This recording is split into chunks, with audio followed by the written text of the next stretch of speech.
producing counties. Online at ndenergy.org. The Credit Union Association of the Dakotas, creating awareness about the benefits of credit unions.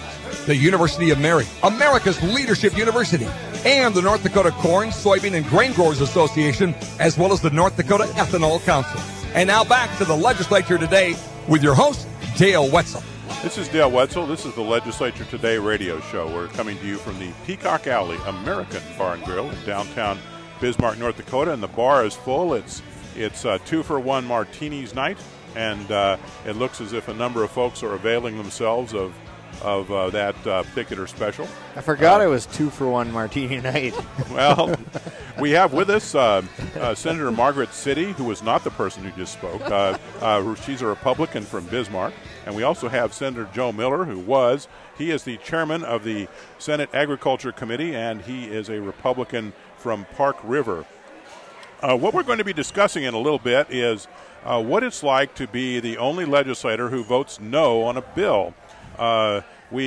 Senator Miller and Senator City have done this on more than one occasion, and frankly, a number of senators and representatives do it at one time or another. But it's fairly unusual to do it more than once or several times. And we asked Senator City and Senator Miller to be on to discuss what it's like. And let me just try to give you a picture of what the Senate chamber looks like when someone votes no on a bill and they're the only person, because there are not giant really, but sizable electronic voting boards at the front of the Senate chamber. There's one on each side, and when people vote on bills, the yes votes, the person's name is illuminated in green, and you have the names of all 47 senators up on each of these two boards, and they're all illuminated in green if they're all voting yes, and they're all illuminated in red if they're voting no.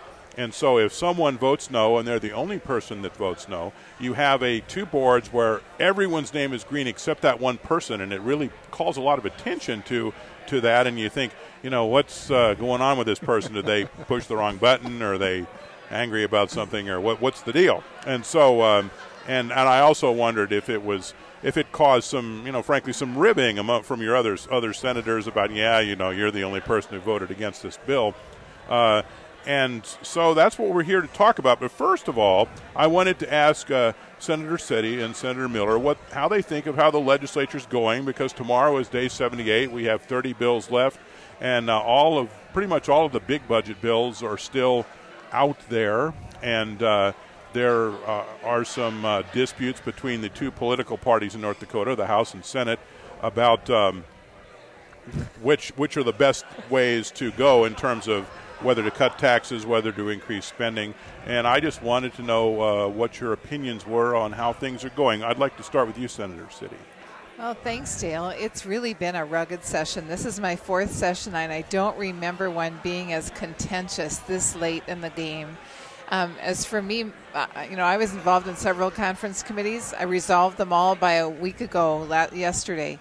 And so I think when you go into a conference committee, my perspective is be prepared, do your homework, know exactly where the other side is coming from, because maybe going back and read all the testimony that the House heard that we didn't, so you know exactly what the discussion points are going to be, and then try to reach an agreement as quickly as possible.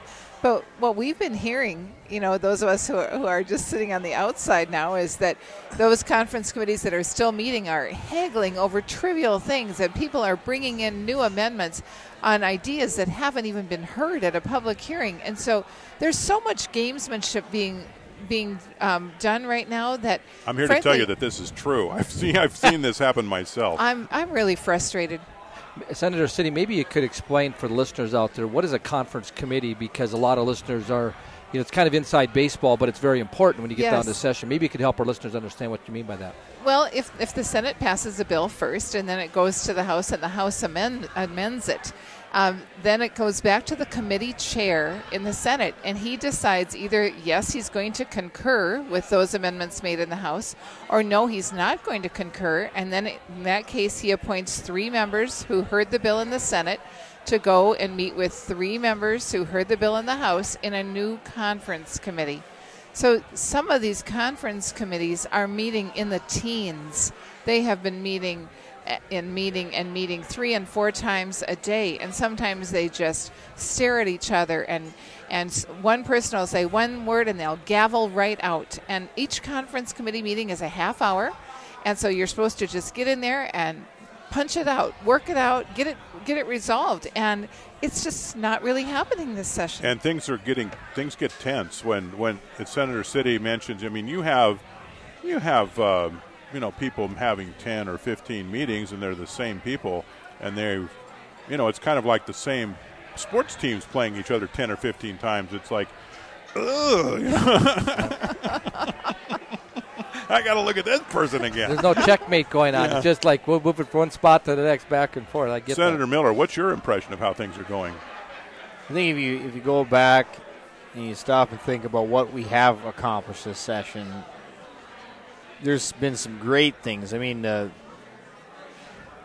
taking oil country seriously and getting some big, huge dollars, billion and plus out there for their infrastructure.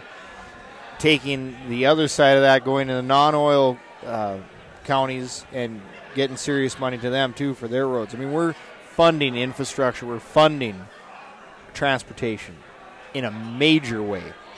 And that's a great thing that's happening this session.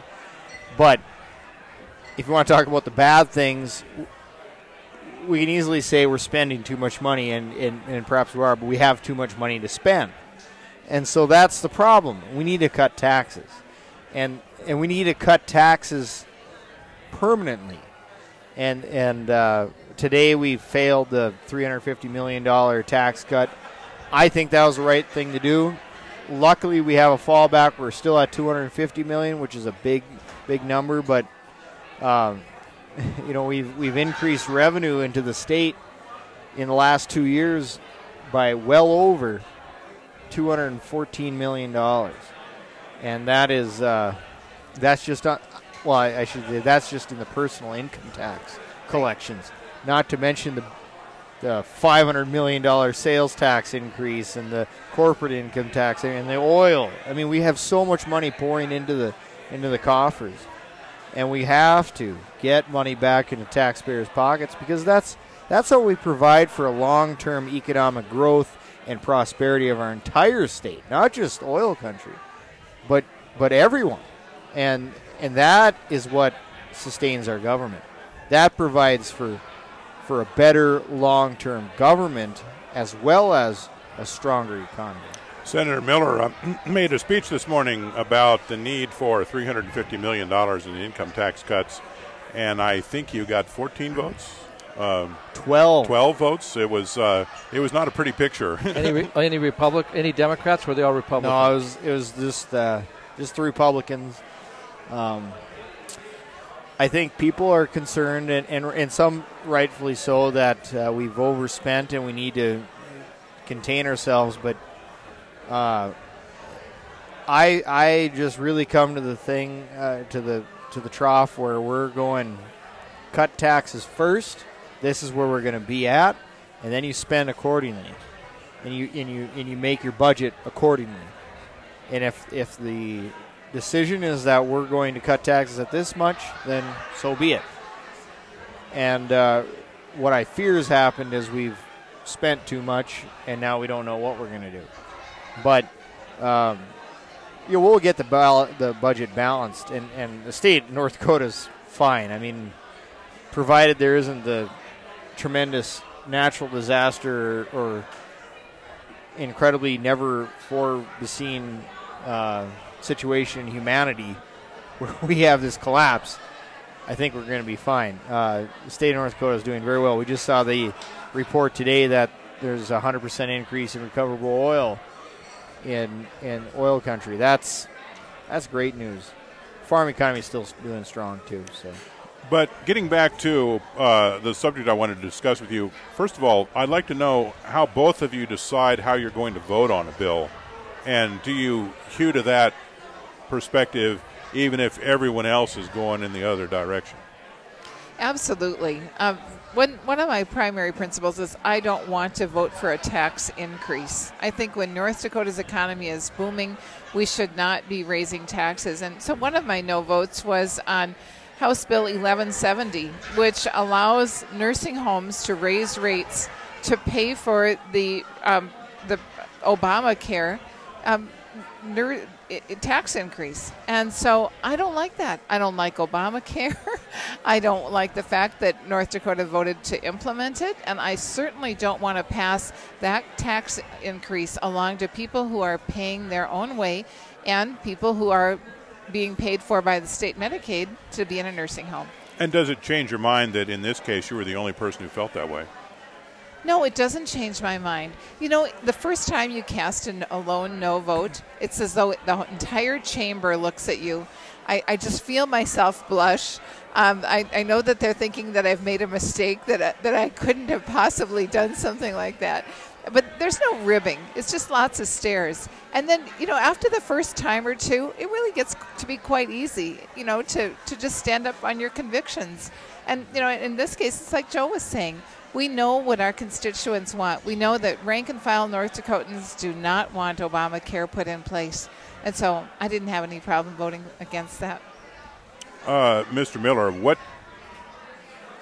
do you have any reservations about being the only person to vote no? Well, I'll tell you, I don't know how many times, whenever I'm in a minority position on the board with my voting, I don't know how many times people turn around, yeah, I probably should have voted for it or against it too. You know, I mean, it happens a lot. When I look at a bill, either sometimes going into it, I'm well aware what the bill does, and I'm just against it or I'm for it. I already know before we even gavel in what my position on the bill is going to be. But sometimes I'm listening to debate, and that's kind of what throws me. And for example, on House Bill 1094, the respiratory care bill, I'm sitting there listening to the bill, and people are talking about a fee increase for their association or however their for a license, for their license, yeah. And it was $70. They want to bring it to $90. That's totally understandable. I mean, you got to pay for your costs. But when the discussion was taking place, it was, well, we aren't intending to do this right now. We might want to do it in the future. And I'm like, well, if you don't need to do it, then why are we raising this fee? And so that's why I voted no. Mm-hmm. And there's also one of the examples is the State Historical Society budget, which had a particular element to it that I remember that you did not care for. Yeah, the Historical Society. I am a big supporter of the Historical Society. I love history. I'm a history major. Huge supporter of the Historical Society. Love what they do. But somebody snuck in a portion to buy the Lawrence Welk farm. And as much as I love Lawrence Welk, and I do, I even said this before, I'm probably one of a handful, if the only person that's my age for sure, that still listens to Lawrence Welk. I love Lawrence Welk, but we don't need to be buying his farm. I mean, that is not a priority of the government, and I just feel that it's important that we, especially with the Historical Society and Parks and Rec, they have enough on their plate. They need to focus on what they do have, accomplish that before we start bringing on new projects for them to manage. And that's just my position. The day of that debate, I went home and watched some Lawrence Welk, which I had not done in a long time. And boy, was it funny. I loved it. So how much do we spend on that? Is that true? Go ahead. Well, it was a relatively minor amount of money compared to the entire budget, but still, I mean, we're talking $100,000, $200,000. I mean, it's a significant amount of money that we could have prioritized someplace else. And I guess I feel if the people at the Lawrence Welk Society or however they're organized can't take care of it anymore, then they should just hand it over to the state. We shouldn't have to pay for it, for crying out loud. Yeah, the version of the budget that Senator Miller is referring to, if I'm recalling correctly, there was, I think, $100,000 in the budget to buy the farmstead and $80,000 to fix it up. And so I think it was about $180,000. And right now, in fact, the bill came up in the House today, and now they have given the Historical Society a fund of building projects, or a projects fund, and there is language in there that says if you want to, you can buy the Lawrence Welk farmstead, but first what you should do is negotiate with the owners to see if they'll repair it before you buy it. And it's very interesting because there have been a lot of, maybe not a lot, but there have been some examples of this during the session. I mean, purchase a ski resort in northeastern Which North is my Dakota. district. Yes. Buy the Lawrence Welk farmstead. Buy some guy's military artifacts collection at Fort Abraham Lincoln. A marina. Yeah. Buy a marina. Buy a boat marina.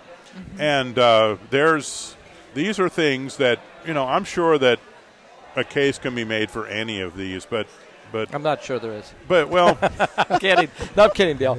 But when you say, okay, the state is buying a boat marina, they're buying a ski resort, they're buying the Lawrence Welk farmstead, which, by the way, when it was being restored, Lawrence Welk himself was not interested in helping to finance the project, did not visit it, did not come to the dedication, and was not interested in it one bit. But the taxpayers of North Dakota are supposed to be interested in it. I can't figure that one out. The other bill, and I've been there. I like the place. I've bought memorabilia there. I think I've got this Lawrence Welk shirt. Oh boy, it's cool. I want to. The farm itself is kind of maybe an important icon. Not so much that it's Lawrence Welk's boyhood farm, but that it represents a time period. Yeah. It's a 1920s farm sod house. That needs to be remembered to some degree. So it's not terrible. The other thing you got in there, Human Services budget that I voted against, I was scanning through it, and there was plenty that I probably didn't care for in that budget. But the one thing that stood out, there was something about $200,000 dedicated towards some kind of skiing therapeutic type program for people, and I'm like, $200,000, and most of it was going to someone's salary. I have a problem with that. A ski instructor, okay. Yeah. I just... Where would they do that, at Huff Hills, or did they take them to Vail, or... I have no idea. Oh, maybe it's water skiing. They take it up to the newly purchased ski resort. That's what I was thinking. Well, the problem with all these purchases is what does it cost 5 years, 10 years, 20 years from now, and the hundreds of millions of dollars that get spent on an ongoing, that becomes a burden eventually to the state when the money isn't flowing like out of a fire hose. But that's a challenge. Senator City, a couple of the things that I noticed that there might be something in common as far as your being willing to be the only person who votes no. It has to do with the sharing of personal information.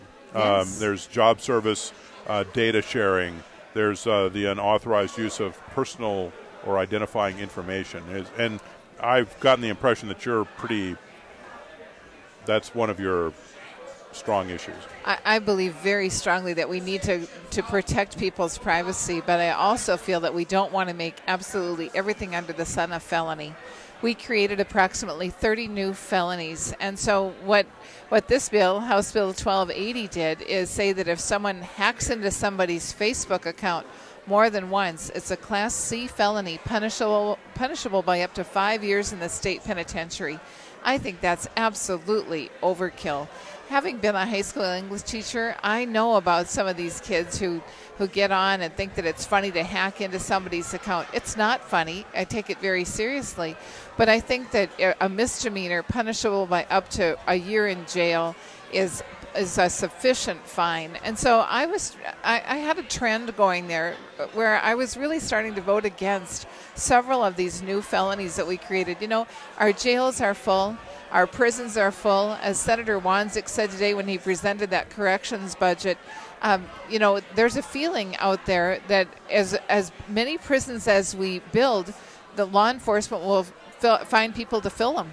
And we found out last week in touring the state penitentiary that it costs $32,000 per person out there. And so, that's why with the DUI, we're looking at other ways to monitor people. If we can put an anklet on them and keep people from drinking so that they can continue to drive. If we can have some alternatives to incarceration, I'm all for it because I think we're doing a little too much of that. The other bill that you brought up that I brought along was Senate Bill 2185, and that was a data sharing. And that bill says that if you're a sex offender, that information is going to be shared with your employer. And, you know, there are a lot of different types of sex offenders. If an 18-year-old young man has sex with a 15-year-old girlfriend, and the parents decide that he is a sex offender, he is a registered sex offender for the rest of his life. And in some cases, that is an absolutely devastating sentence, because you can't live certain places, you can't ever be a Boy Scout leader. There are so many ramifications of it. And so I really, and this bill was in our committee, and I really fought for the fact that it should be certain levels of sex offenders. Serious sex offenders, fine, share the information with employers, but not every sex offender. I really think that's an issue we need to take a look at in the interim. And Senator Miller, about the human service or the human services budget, was it just the $200,000 that got your juices flowing in terms of voting against it, or are there other elements of it? Well, you know, it was some time ago. I can't really remember everything that was happening during the debate, but I certainly was going into that thinking, well, I'm going to vote for this. But something during the course of the debate and floor discussion changed my mind, and that was something I read on the bill, and I remember that particularly, so I'm thinking that's what pushed me over the edge. I mean, to what extent, I'd like to ask this of both of you, to what extent is what is said on the floor during debate influence how you choose to vote? Well, it really depends. If it's been in your committee, you know, you really have a good feeling ahead of time. And oftentimes in committee, I've been the lone vote, you know, for a bill. So then that gives me courage to continue that. But if it's a bill that wasn't in the committee, debate means a lot. We are often swayed by the arguments that are presented, because when you're just really scanning the bill, none of us have time to sit down and thoroughly digest every word of every bill. And so, yes, we've read it. We know what we think is in it. But then, depending on the testimony and depending on what people are telling us on the floor, we have come to trust certain people. And when I was first elected, somebody said, find one person on every committee that you can trust.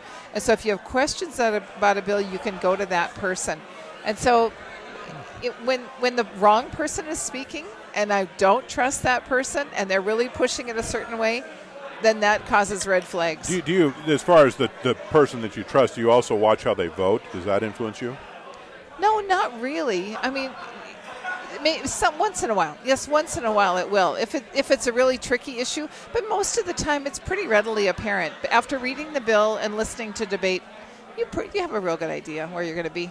You always try to get through as much of the bill, you know, and understand the bill and what you think what it's saying. But, you know, it's legalese, and sometimes what you think it says is totally opposite of what it actually says. So you got to trust someone who might have a little bit more background in the issue. What do you think is the quality of the floor presentations of most folks? Most of the time it's pretty good. I think everyone tries to do the best job they can. I think sometimes there can be there certainly be more Senator City. I don't know if you have anything better to add there. I think that we're really boring, and I think the cameras have made us boring. By and large, even I wind up writing most of my speeches now and reading them. And when we had Senator Nething with us, he always told us never read a speech. And there's actually a rule that we are not allowed to read our own speeches. And so we used to be better at just writing talking points and then standing up and talking the bill. Joe's very good at doing that. But so many people have taken to reading their speeches that it's just downright boring sometimes. We've been speaking to Senator Margaret City, a Republican from Bismarck, and also Senator Joe Miller, a Republican from Park River. He's the chairman of the Senate Agriculture Committee. This is the Legislature Today. This is Dale Wetzel.